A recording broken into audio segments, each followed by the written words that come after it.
शांति। 10 अगस्त 2024 के ईश्वरीय महावाक्य। पहले एक नज़र मुरली के मुख्य पॉइंट पर। बाबा ने कहा, भगवान भी होना एक चाहिए। यहाँ तो अनेक भगवान हो गए हैं। अपने को भगवान कहते रहते हैं, इसको कहा जाता है अज्ञान। भक्ति में घोर अंधियारा है। भक्त और भगवान दो चीजें हैं ना, बच्चे और बाप। भक्त तो ढेर के ढेर हैं, भगवान है एक। भक्त लोग गाते हैं, ज्ञान अंजन सद्गुरु दिया, अज्ञान अंधेर विनाश। ज्ञान अंजन गुरु लोग नहीं दे सकते, गुरु तो ढेर है। भक्ति में क्या क्या करते थे, किसको याद करते थे, किसको पूछते थे, वह भक्ति का अंधियारा अभी तुम्हारा छूट गया, क्योंकि बाप को जान लिया। रावण को कभी छोटा नहीं दिखाते हैं, वह तो छोटा बड़ा होता नहीं, वह कोई स्थूल चीज नहीं। रावण 5 विकारों को कहा जाता है।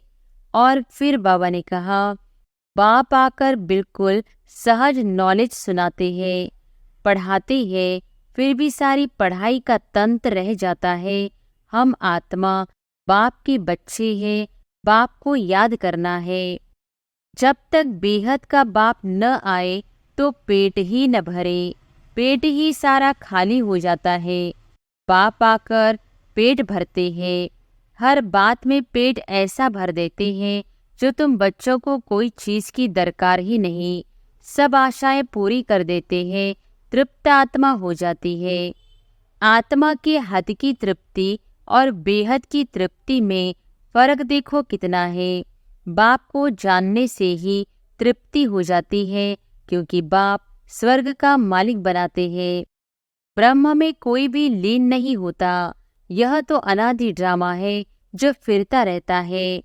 और फिर लास्ट में बाबा ने कहा, मोल में भी प्लॉट लेने का सोचते हैं, यह कैसे हो सकता, किसको पैसा देंगे। इसको कहा जाता है साइज का घमंड। रावण राज्य शुरू हुआ और चोरी चकारी झगड़े आदि शुरू हुए हैं। रावण का नाम लेते हैं, बाकी रावण कोई है नहीं। विकारों की प्रविष्टा हुई। अभी तुमको ईश्वर का राज्य भाग्य मिलता है, वहां तो दुख की कोई बात होती नहीं। ईश्वर की भावी और आसुरी भावी में कितना फर्क है। यह सब खत्म होने वाला है। जिनके पास जो है सब खत्म होने का है। पेट तो वही 2 रोटी मांगता है, लेकिन इसके लिए कितना पाप करते हैं। इस समय दुनिया में पाप ही पाप है। हम तो जिस्मानी धंधा आदि करते भी जाकर सिरताज बनेंगे। बाप आया है पढ़ाने, तो बच्चों को खुशी होनी चाहिए। वह कामकाज भी करते रहना है। तुम भला अपने घर में रहो, अपने को आत्मा समझ बाप को याद करो। और अब सुनते हैं महावाक्यों को विस्तार से। मुरली का सार। मीठे बच्चे, अभी तुम्हारी सब आशाएं पूरी होती है, पेट भर जाता है। बाप आए हैं तुम्हें तृप्त आत्मा बनाने। प्रश्न है, अभी तुम बच्चे भक्ति तो नहीं करते हो, लेकिन भक्त जरूर हो। कैसे? उत्तर है, जब तक देह अभिमान है तब तक भक्त हो। तुम ज्ञानी बनने के लिए पढ़ रहे हो। जब इम्तिहान पास करेंगे, कर्मातीत बन जाएंगे, तब संपूर्ण ज्ञानी कहेंगे। फिर पढ़ने की दरकार नहीं। ओम शांति। भक्त और भगवान 2 चीजें हैं ना, बच्चे और बाप। भक्त तो ढेर के ढेर है, भगवान है एक। तुम बच्चों को बहुत सहज बात लगती है। आत्माएं शरीर द्वारा भक्ति करती है। क्यों? भगवान बाप से मिलने के लिए। तुम भक्त अभी ड्रामा को समझ गए हो। जब पूरे ज्ञानी बन जाएंगे तो यहाँ नहीं रहेंगे। स्कूल में पढ़ते हैं, इम्तिहान पास किया तो दूसरे दर्जे में चले जाएंगे। अभी तुमको भगवान पढ़ा रहे हैं, ज्ञानी को तो पढ़ाई की दरकार नहीं रहती। भक्तों को भगवान पढ़ा रहे हैं। तुम जानते हो, हम आत्मा भक्ति करते थे, अब भक्ति से निकल ज्ञान में कैसे जाए यह बाप सिखलाते हैं। अभी भक्ति करते नहीं हो, परंतु देह अभिमान में तो आ जाते हो ना, यह भी तुम समझते हो। वो भक्त लोग तो भगवान को भी नहीं जानते, खुद कहते हैं हम नहीं जानते। नंबर 1 जो भक्त है, उनसे भी बाप पूछते हैं, तुम जिस भगवान के भक्त थे उनको जानते थे? वास्तव में भगवान भी होना एक चाहिए। यहाँ तो अनेक भगवान हो गए हैं, अपने को भगवान कहते रहते हैं। इसको कहा जाता है अज्ञान। भक्ति में घोर अंधियारा है, वह है ही भक्ति मार्ग। भक्त लोग गाते हैं, ज्ञान अंजन सद्गुरु दिया, अज्ञान अंधेर विनाश। ज्ञान अंजन गुरु लोग नहीं दे सकते, गुरु तो ढेर है। तुम अच्छे जानते हो भक्ति में क्या क्या करते थे, किसको याद करते थे, किसको पूछते थे। वह भक्ति का अंधियारा अभी तुम्हारा छूट गया, क्योंकि बाप को जान लिया। बाप ने परिचय दिया है, मीठे मीठे बच्चे तुम आत्मा हो। तुमने इस शरीर के साथ पाठ बजाया है, तुम्हारा है बेहद का ज्ञान। बेहद का पाठ बजाते रहते हो। तुम हद से निकल अब बेहद में चले गए हो। यह दुनिया भी बढ़ते बढ़ते कितनी बेहद में चली गई है, फिर जरूर हद में आएगी। हद से बेहद में, बेहद से हद में कैसे आते हैं, अभी तुम बच्चों को मालूम पड़ता है। आत्मा छोटी स्टार मिशन है, इतना समझते हैं, फिर भी इतना बड़ा लिंग बना देते हैं। वह भी क्या करे, क्योंकि छोटी सी बिंदु की पूजा तो कर न सके। कहते हैं प्रकृति के बीच चमकता है सितारा, अब उस सितारे की भक्ति कैसे करे। भगवान का तो किसको पता नहीं है, आत्मा का मालूम है। आत्मा प्रकृति के बीच रहती है, बस यह बुद्धि में नहीं आता कि आत्मा ही शरीर ले पाठ बजाती है। पहले पहले तुम ही पूजा करते थे, बड़े बड़े लिंग बनाते हैं। रावण का भी दिन प्रतिदिन बड़ा चित्र बनाते हैं। छोटा रावण तो बना न सके। मनुष्य तो छोटा होता है फिर बड़ा होता है, रावण को कभी छोटा नहीं दिखाते हैं। वह तो छोटा बड़ा होता नहीं, वह कोई स्थूल चीज नहीं। रावण 5 विकारों को कहा जाता है। 5 विकारों की वृद्धि होती जाती है, क्योंकि तमोप्रधान बनते जाते हैं। आगे देह अभिमान इतना नहीं था, फिर बढ़ता गया है। एक की पूजा की, फिर दूसरे की पूजा की, ऐसे वृद्धि को पाते गए हैं। आत्मा तमोप्रधान बन गई है। दुनिया में और कोई मनुष्य नहीं होगा जिसको यह बुद्धि में हो कि सतोप्रधान कब होते हैं, फिर तमोप्रधान कब बनते हैं। इन बातों से मनुष्य बिल्कुल अनजान है। नॉलेज कोई डिफिकल्ट नहीं है। बाप आकर बिल्कुल सहज नॉलेज सुनाते हैं, पढ़ाते हैं, फिर भी सारी पढ़ाई का तंत्र रह जाता है। हम आत्मा बाप के बच्चे हैं, बाप को याद करना है। यह भी गायन है, कोटों में को कितने थोड़े निकलते हैं। कोटों में कोई ही यथार्थ रीति जानते हैं। किसको? बाप को। कहेंगे बाप कभी ऐसा होता है क्या? अपने बाप को तो सभी जानते हैं, बाप को क्यों भूल गए हैं? इसका नाम ही है भूल भुलैया का खेल। एक होता है हद का बाप, दूसरा होता है बेहद का बाप। 2 बाप से वर्षा मिलता है। हद के बाप से थोड़ा वर्षा मिलता है, दिन प्रतिदिन बिल्कुल थोड़ा होता जाता है। जैसे कि कुछ भी है नहीं। जब तक बेहद का बाप न आए तो पेट ही न भरे, पेट ही सारा खाली हो जाता है। बाप आकर पेट भरते हैं, हर बात में पेट ऐसा भर देते हैं जो तुम बच्चों को कोई चीज की दरकार ही नहीं। सब आशाएं पूरी कर देते हैं, तृप्त आत्मा हो जाती है। जैसे ब्राह्मणों को खिलाते हैं तो आत्मा तृप्त हो जाती है।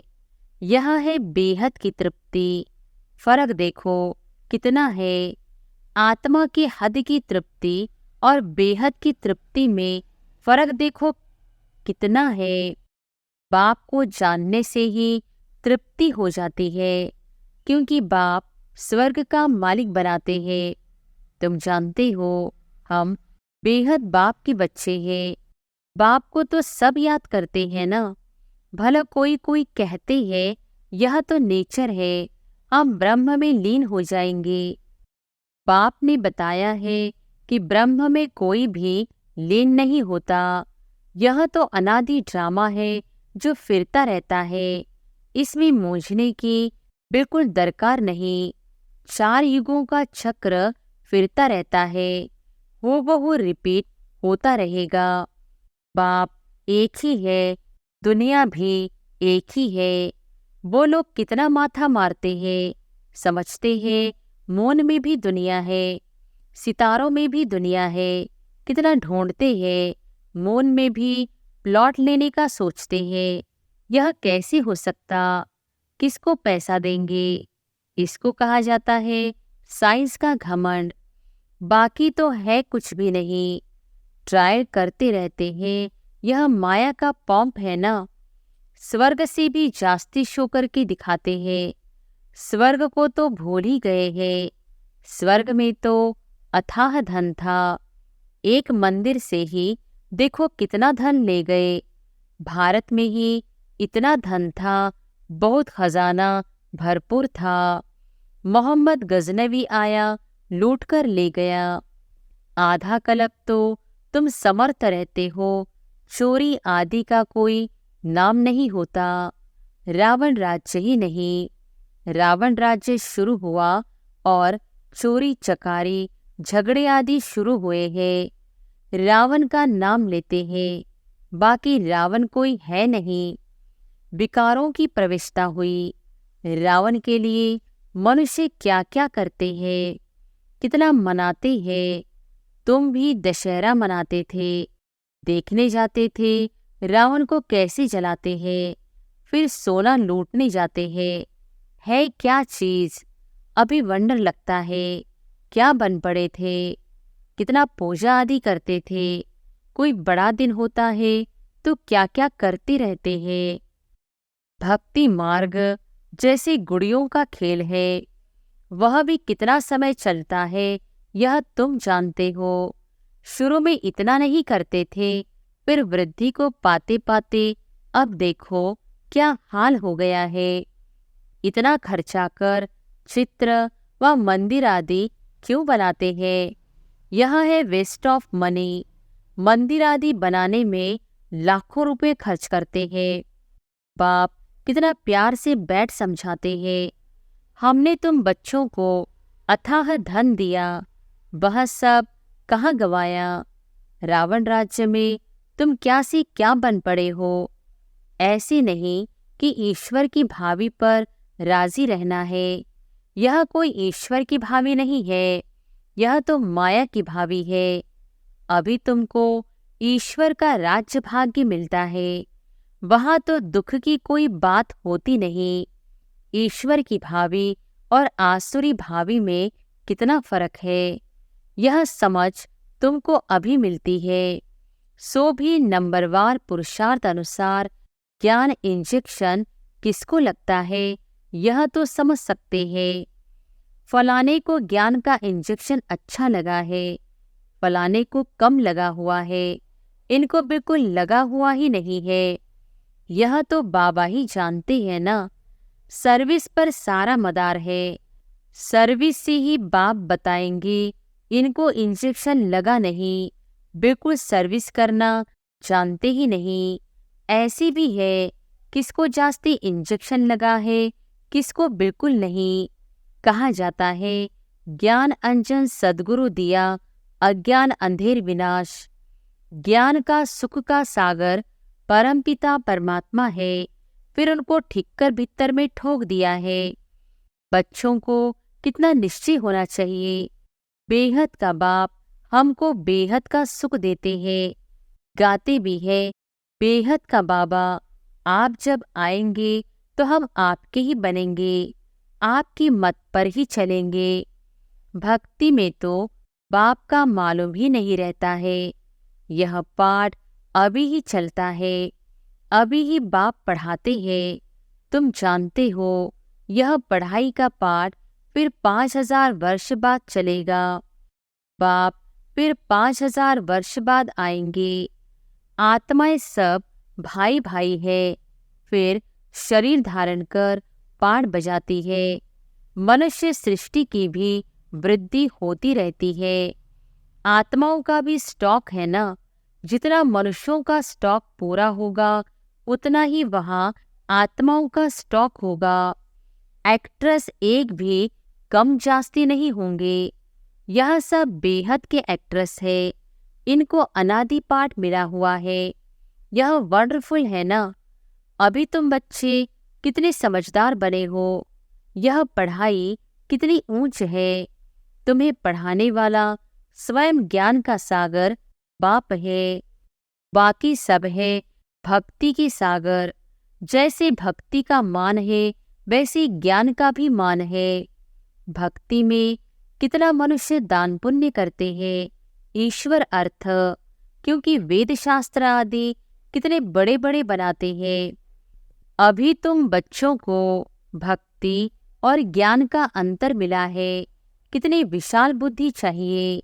तुम्हारी कभी कोई में आंख नहीं जाएगी। तुम कहेंगी क्या हम इन किंग क्वीन आदि को देखें। उनको क्या देखना है। दिल में कोई आश नहीं होती। यह सब खत्म होने वाला है। जिनके पास जो है सब खत्म होने का है। पेट तो वही 2 रोटी मांगता है, लेकिन इसके लिए कितना पाप करते हैं। इस समय दुनिया में पाप ही पाप है। पेट पाप बहुत कराता है। 1-2 के ऊपर झूठे कलंक लगा देते हैं। पैसे भी ढेर कमाते हैं। कितने पैसे छिपा लेते हैं। गवर्नमेंट क्या कर सकती है, परंतु कोई कितना भी छिपावे छिप नहीं सकता। अभी तो नेचुरल कैलेमिटीज भी आनी है, बाकी थोड़ा समय है। बाबा कहते हैं शरीर निर्वाह अर्थ कुछ भी करो, उसके लिए मना नहीं करते। बच्चों को खुशी का पारा चढ़ा रहना चाहिए। बाप और वर्षा याद रहे। बाप तो सारे विश्व का मालिक तुमको बना देते हैं। धरती आसमान सब अपने हो जाते हैं। कोई भी हद नहीं रहती। बच्चे जानते हैं हम ही मालिक थे। भारत अविनाशी खंड गाया हुआ है। तो तुम बच्चों को बहुत खुशी रहनी चाहिए। हद की पढ़ाई की भी खुशी होती है ना। यह तो बेहद की पढ़ाई है। बेहद का बाप पढ़ाते हैं। ऐसे बाप को याद करना चाहिए। बच्चे तो समझ सकते हैं वह जिस्मानी धंधा आदि क्या है, कुछ भी नहीं। हम बाप से क्या वर्षा पाते हैं, कितना रात दिन का फर्क है। हम तो जिस्मानी धंधा आदि करते भी जाकर सिरताज बनेंगे। बाप आया है पढ़ाने, तो बच्चों को खुशी होनी चाहिए। वह कामकाज भी करते रहना है। यह तो समझते हैं यह पुरानी दुनिया है। इनके विनाश के लिए सब तैयारियां हो रही है। ऐसे ऐसे काम करते हैं जो डर लगता है कहाँ बड़ी लड़ाई न लग जाए। यह सब ड्रामा अनुसार होना ही है। ऐसा नहीं कि ईश्वर कराते हैं। ड्रामा में नूंद है। आज नहीं तो कल विनाश जरूर होना है। अभी तुम पढ़ रहे हो, तुम्हारे लिए नई दुनिया जरूर चाहिए। यह सब बातें अंदर सिमरन कर खुश होना चाहिए। बाबा ने यह रथ भी ले लिया। इनको तो कुछ भी है नहीं, सब कुछ छोड़ दिया। बेहद की बादशाही मिलती है तो फिर यह क्या करेंगे? बाबा का गीत भी बनाया हुआ है, अलफ को अल्लाह मिला तो फिर यह गदाई क्या करेंगे? कम जास्ती दे एकदम खलास कर दिया। शरीर भी बाबा को दे दिया। ओहो, हम तो विश्व के मालिक बनते हैं, अनेक बार मालिक बने हैं, कितना सहज है। तुम भला अपने घर में रहो, अपने को आत्मा समझ बाप को याद करो। अच्छा, मीठे मीठे सिकिलधे बच्चों प्रति मात पिता बाप दादा का याद प्यार और गुड मॉर्निंग। रूहानी बाप की रूहानी बच्चों को नमस्ते। धारणा के लिए मुख्य सार। पहली पॉइंट, ऐसा तृप्त और विशाल बुद्धि बनना है जो किसी में भी आंख न डूबे, दिल में कोई भी आस न रहे, क्योंकि यह सब विनाश होना है। दूसरी पॉइंट, शरीर निर्वाह अर्थ कर्म करते खुशी का पारा सदा चढ़ा रहे, बाप और वर्षा याद रहे, बुद्धि हद से निकल सदा बेहद में रहे। वरदान है, तीव्र पुरुषार्थ द्वारा सभी बंधनों को क्रॉस कर मनोरंजन का अनुभव करने वाले डबल लाइट भव। तीव्र पुरुषार्थ द्वारा सभी बंधनों को क्रॉस कर मनोरंजन का अनुभव करने वाले डबल लाइट भव। कई बच्चे कहते हैं, वैसी तो मैं ठीक हूँ, लेकिन यह कारण है ना, संस्कारों का, व्यक्तियों का, वायुमंडल का बंधन है। परंतु कारण कैसा भी हो, क्या भी हो, तीव्र पुरुषार्थी सभी बातों को ऐसी क्रॉस करते हैं जैसे कुछ है ही नहीं। वह सदा मनोरंजन का अनुभव करते हैं। ऐसी स्थिति को कहा जाता है उड़ती कला, और उड़ती कला की निशानी है डबल लाइट। उन्हें किसी भी प्रकार का बोझ हलचल में ला नहीं सकता। स्लोगन है, हर गुण व ज्ञान की बात को अपना निजी संस्कार बनाओ। अच्छा, ओम शांति।